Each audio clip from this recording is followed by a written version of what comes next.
राम कृष्ण हरी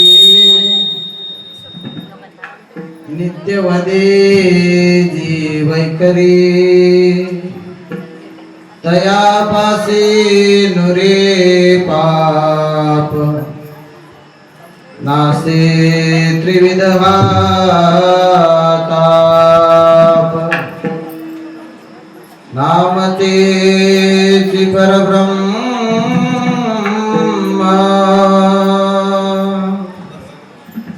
जप यज्ञ तो परम तया पासे नुरे पाप नासे त्रिविधहा ताप एका जनार्दनी जपा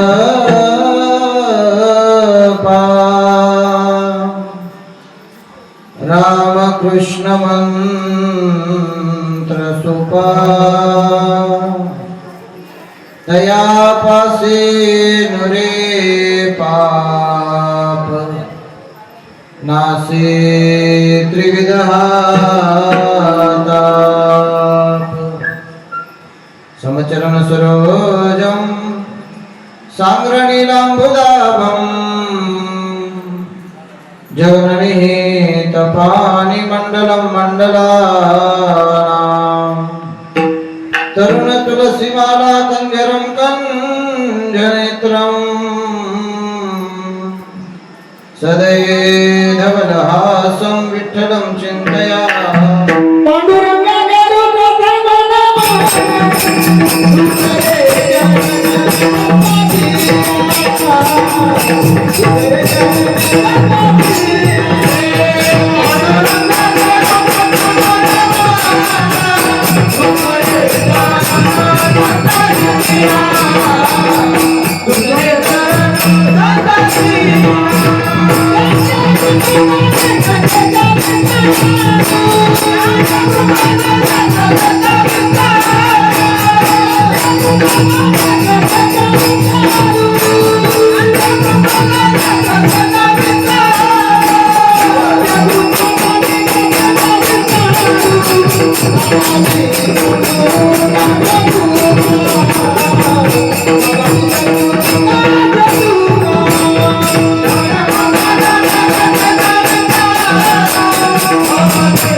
निवृत्ती उदारा सुपादेवा मुक्ताबाई नमो त्रिभुवन पावने आद्यत्रे जननी देवाची नागेंद्र हराय त्रिलोचनाय भस्मांगरागाय महेश्वराय नित्याय शुद्धाय दिगंबराय तस्मै नकराय नमः शिवाय। हे सर्वाद्या सर्वशक्ती जगदुद्धारा जगत्पती साईभावी सत्वरगती याले कराकारणे धावगाली आई आता पाहते सकाळी धीर नाही माझे पोटी झालो हि योगे कुटी विठाल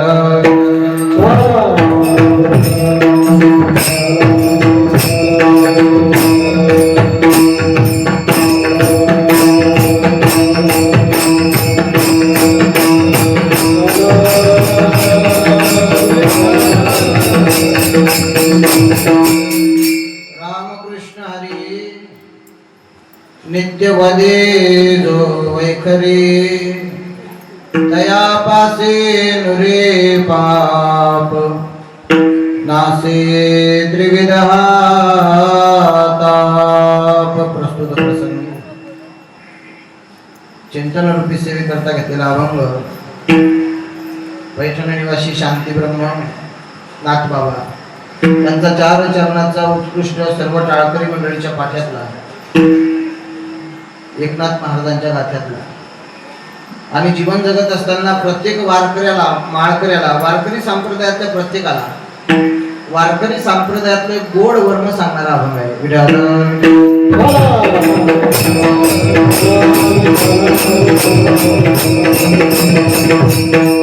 अभंग नाथबाबांचा आहे, नाथांच्या गाथ्यातला आहे, सर्वांच्या पाठातला आहे. पाठातला नाही म्हणलं तरी आता पाठातलाच आहे, कारण सकल संत गाथा खिशातच आहे.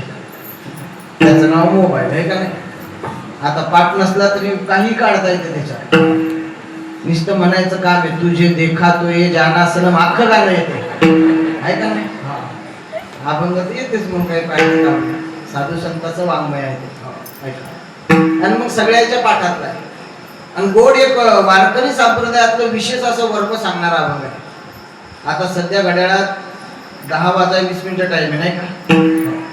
आणि किती वाजेपर्यंत बोलायचं? 10. खालचे लोक म्हणतील संदीप आहेस पण आगावच असलं का, आला चहाला उशिरा 10लाच पण करतो म्हणता आहे का नाही. 9च्या नंतर सुरू झालं, 11 वाजेपर्यंत बोलण्याचा प्रयत्न करतो. होता होईल तो त्याच्या आधीच बसतो खाली. तुम्ही बसले सगळे तर मग 11 वाजेपर्यंत उठू गेले. मी 10:30लाच बसतो. 10:30 पावणे 11 जास्तीत जास्त 1-1.25 तास भगवान परमात्म्याची सेवा करण्याचा प्रयत्न करू, अभंगाचं चिंतन मांडण्याचा प्रयत्न करू. तत्पूर्वी 2 मिनिटं कार्यक्रमाविषयी परिहार. विडाला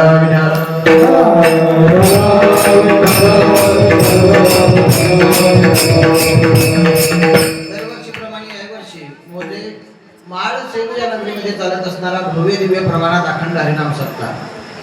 त्या सप्त्यानिमित्त तुम्हाला लाभलेले वक्ते हरिभक्त पारायण आत्मारामजी महाराज काळे सायखेडकर यांच्या गोड ओजस्वी तेजस्वी अधिकार संपन्न वाणीतून तुम्ही कथा श्रवण करताय. जिथं कथा आहे तिथं काही नियम असतात. सकाळी काकडा असावा, इथं असं, आणि एवढीच लोक असतील काकड्याने, त्यापेक्षा जास्त. मला आल्या आनंद वाटला. म्हणजे संदीप अपंग लय बॉम्ब बसले आहे का नाही. पण तिथे निम्मे आले तरी सारखं झालं. पण मग ते महिला मंडळीची पंगत घरी जाता जाताच पाहिजे मला संदीप याच्या बाया येत नाही आता, कारण त्या जाता जाता डकरा देतो चालले आता नाही देत रे यार, आता घरच्या घरीच येतो आहे का नाही. पण नाही आता अपेक्षेपेक्षा मंडळी भरपूर आले. चला, काकडा असावा वारकरी संप्रदायाचा प्राण आहे काकडा. सकाळी काकडा असावा, दिवसा कथा असावा, काय असेल ते करता येईल तर ज्ञानोबा रायाच्या ज्ञानेश्वरीचं पारायण, तुकोबा रायाच्या गाथ्याचं भजन, रात्री माऊलीची सेवा म्हणून हरिपाठ असावा आहे इथं. आणि पुन्हा भगवान परमात्म्याची सेवा म्हणून हरिकीर्तन असावं. हा वारकरी संप्रदायाचा नियम, हा वारकरी संप्रदायाचा दंड.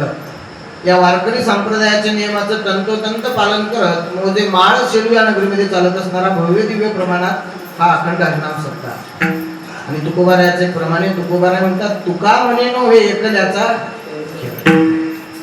कोणता जरी खेळ मांडायचा असेल तर त्याच्यासाठी काही ना काहीतरी साधनं लागतात. आणि हे पण एक मांडलेला खेळ बरं का. खेळ मांडलेला साधू संतांनी वाळवंटात मांडलेला हा एक खेळ. आणि कोणताही खेळ मांडतो म्हणलं त्याला साधनं लागतात. मग या खेळाला पण साधनं लागतात. महाराज काय पाहिजे या खेळासाठी? तुकोबाराय म्हणजे लावणी, मृदंग, श्रुती, टाळ, घोष, आणि या सगळ्याच्या मदतीने हा खेळायचा खेळ आणि या खेळापासून निर्माण झालेला सेवू ब्रह्मरस आवड. ब्रह्मरसाचं सेवन करण्यासाठी 1 तासापुरते 1.5 तासापुरते मला सवंगडी लाभलेले गोड सर्व मंडळी हरिभक्त पारायण माझ्या नितांत प्रेम करणारे मंगेश महाराज. मला वाटते आजच आले नाही का. आणि गुरुजीला पण सोबत घेऊन आले. सर्व टाळकरी मंडळी, आता सगळ्याचे नाव घेत नाही. विनेकरी बाबा पण बोल, लय जागेवर विनेकरी असतात, कंडकी कामातून गेलेले, म्हणजे आता घरीच कामी नाहीत किंवा मग जाईल ना घ्या नाही का नाही. तरुण तडफदार मंडळ सगळं गावातले. आणि एकदा मृदंगाचार्य तुमच्या गावात त्याच्यासाठी एकदा टाळ्या वाजवा. म्हणशाल वाजवलं आहे ना टाळ्या काउंट याच्यासाठी ते आहे ना वाजवून दिलं म्हणून वाजवलं.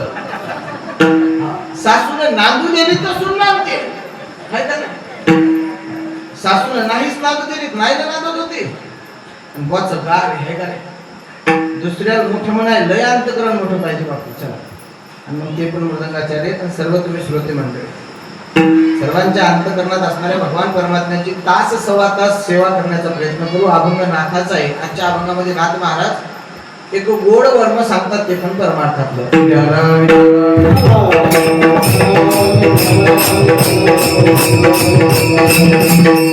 कोण नाथ महाराज? वारकरी संप्रदायात नाथाला एक पदवी मिळाली, त्या पदवीचं नाव आहे मंगेश महाराज शांती ब्रह्मा. वारकरी संप्रदायात काही काही गोड पदव्या काही काही अधिकारी लोक आहेत दिल्या पाहिजे. गावाकडे पण पदव्या भेटतात, पण त्या पदव्या काही दिवसानं माझी होता. सरपंच नावाची पदवी 5 वर्षानं माझी होती. आमदार नावाची पदवी काही दिवसानं माझी होती. खासदार नावाची पदवी, मंत्री नावाची पदवी, मुख्यमंत्री नावाची पदवी, पंतप्रधान नावाची पदवी. आता कोणतरी तर शेगावला त्या पहा कोण काय त्या पदवी राष्ट्रपती नावाची पदवी. पण त्या पण काही दिवसांना त्याच्या पुढे पदवी लागणार आहे माझी. केवढी मोठी पदवी असू द्या संसार प्रपंचातली, ती काही दिवसांना माझी होते. आपल्या बॅनरवर नाव आहे का हरिभक्त पारायण माझी नाही. वारकरी संप्रदायात दिलेली पदवी माझी होत नाही. आणि विशेष पदव्या काही काही संत मंडळीला मिळाल्या. वैराग्य नावाची पदवी मिळाली तुकोबारायला. वैराग्य म्हटलं की तुकोबाराय म्हणून बाकी कोणाकडे नाही.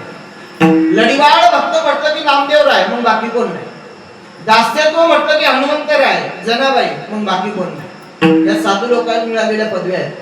ज्ञान म्हटलं की ज्ञानोबा राय म्हणून बाकी कोणी ज्ञानी नाही. बाकीचे श्रेष्ठ भक्त येतात, पण ज्ञानोबारायाला भक्त न म्हणतात ज्ञानी भक्त म्हटलं. वर्णन केलं ज्ञानोबारायाचं एका ठिकाणी असं म्हटलं गेलं, ज्ञानोबारायाला ज्ञानाची विहीर, बरोबर आहे नाही, ज्ञानाची नदी नाही, ज्ञानाचं धरण नाही. जनाबाईनं वर्णन केलं, विहीर म्हटलं नाही, नदी म्हटली नाही, धरण म्हटलं नाही. काय म्हटलं आहे का नाही? ज्ञानाचा सागर. का म्हटलं माहितीये का? बाकीच्यातलं पाणी मोजता येते, तसं बाकीच्या लोकांचं ज्ञान मोजता येते. सागराचं वर्णनच करता येत नाही, सागरातलं पाणीच मोजता येत नाही. कीर्तनकाराच्या पुढे एक बॉटल ठेवल्या जाते, काय म्हणतात तिला? मला पाहिजे नाही, काय म्हणतात? मी घेतो नाही म्हणा. किती लिटर पाणी असते तिच्यात? 1 लिटर. मोजता आलं का नाही? किती असते? 1 लिटर. ती आता पंक्तीत कॅन होती वाढाय, ती कोपऱ्यात. किती लिटर पाणी बसते तिच्यात? 20 लिटर. मोजता आलं का नाही? मोजता येते. प्रत्येकाच्या घरावर एक टाकी आहे. किती पाणी येते टाकी? 500, 1000, 1500, 2000 आपलं घर पाहून मोजता आलं. विहिरीतलं पाणी मोजता येते का? तरी मोजता येते. मी सांगतो कोणाच्या विहिरीत किती पाणी. विचारा तुम्ही, तात्या खालतं वावर आहे तुमचं आणि त्या रानात त्या वावरात विहीर खाल्ली म्हणतात पाणी लागलं चांगलं हो, किती पाणी आहे तात्या आता? तात्या म्हणतात महाराज आता का? महाराज 5ची मोटर टाकली. कुठं? विहीर. 5ची मोटर 7 तास चालू नाही की मग बंद करावं लागते. तात्या कावर 8 तास आलं? तात्या म्हणजे 8 तास जर चालवली तर मोटर पाणी वळणं बंद करते, मग झिगे वळते. तुम्हाला झिगे समजणार नाही तर, कारण गाव माळकरी सगळं आहे का. म्हणजे 5ची मोटर 7 तास चालवली, एवढं पाणी कुठे आहे? विहिरीत आहे, मोजता आलं. धरणात पाणी मोजता येते. काय तुमच्या गावात शेजारी? लोक म्हणतात महाराज मोठं धरण आहे आमच्या गावाच्या शेजारी, दरवर्षी 150 मोटरी बसतात. यंदा लोकांनी जास्त पाईपलाईन केल्या, यंदा 250 बसल्या आणि भैमुख पेरले लोक आहेत. आता पाणी द्यायला लागले रात्रंदिवस. आता 5व्या महिन्यात चिमणीला प्याय पण पाणी सापडलं, याची गॅरंटी नाही. म्हणजे 200-250 मोटरी पाणी उपसतील, एवढं पाणी पुढे धरणात आहे, मोजता आलं. पण सागरातलं मोजता येते काय? नाही. सागरातलं मोजता येत नाही, म्हणून जनाबाईनं ज्ञानोबारायाला सागर म्हटलं. आमचं सगळ्याचं ज्ञान मोजता येते.